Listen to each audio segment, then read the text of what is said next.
লোক আপনাদেরকে মঞ্চ বলবেন নাটোর সদর থানা বিএনপির প্রান্তীয় নেতা সাবেক এমপি সাবেক বিএনপির সম্মানিত আহ্বায়ক ভোট করতে চাই আমি ভোট দিতে হবে মামলা থেকে বাঁচানো নিয়েই বাংলাদেশের মানুষ চায় সংসদ নির্বাচন আর এই নির্বাচনকে নিয়ে আওয়ামী লীগ ষড়যন্ত্র করে 15 বছর পর পালাইছে। এখন জামাতে ইসলাম এখন ক্ষমতা যাওয়ার জন্য পাগল হয়ে গেছে। এই জামাতকে যিনি জন্ম দিয়েছিলেন মওদুদি, এই মওদুদি হচ্ছে পাকিস্তানে তার বাড়ি। এই পাকিস্তানে কখনো জামাতে ইসলাম রাষ্ট্রীয় ক্ষমতা যেতে পারে না। আমি আপনাদের বলে গেলাম 100 বছর অপেক্ষা করে বাংলাদেশের ক্ষমতা জামাত যেতে পারবে না। সব মশার বিরুদ্ধে সুরক্ষা দিতে এলো বসুন্ধরা এক্সট্রিম অ্যারোসল, মশার বিরুদ্ধে এক্সট্রিম সুরক্ষা। আমি আপনাদের বলতে চাই জামাতের ভাইরা ষড়যন্ত্র করেন না, চক্রান্ত করেন না।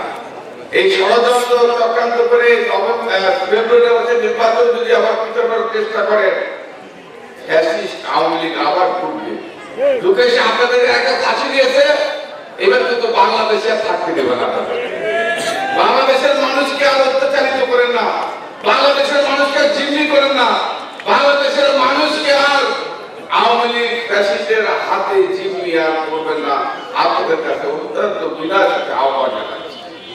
নির্বাচন নির্ধারিত সময় ফেব্রুয়ারি মাসে হবে।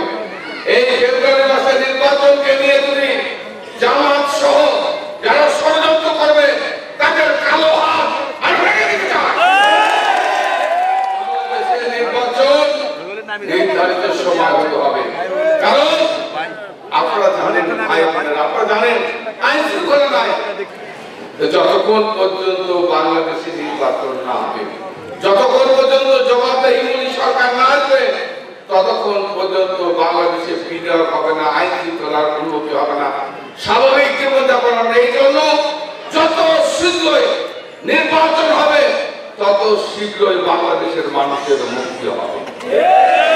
এই জন্য আপনাদের কাছে অনুরোধ, দয়া করে এই নির্বাচনকে নিয়ে আর কোনো নতুন করা খেলা খেলেন না। এটাই হচ্ছে সকলের কাছে আমাদের আহ্বান।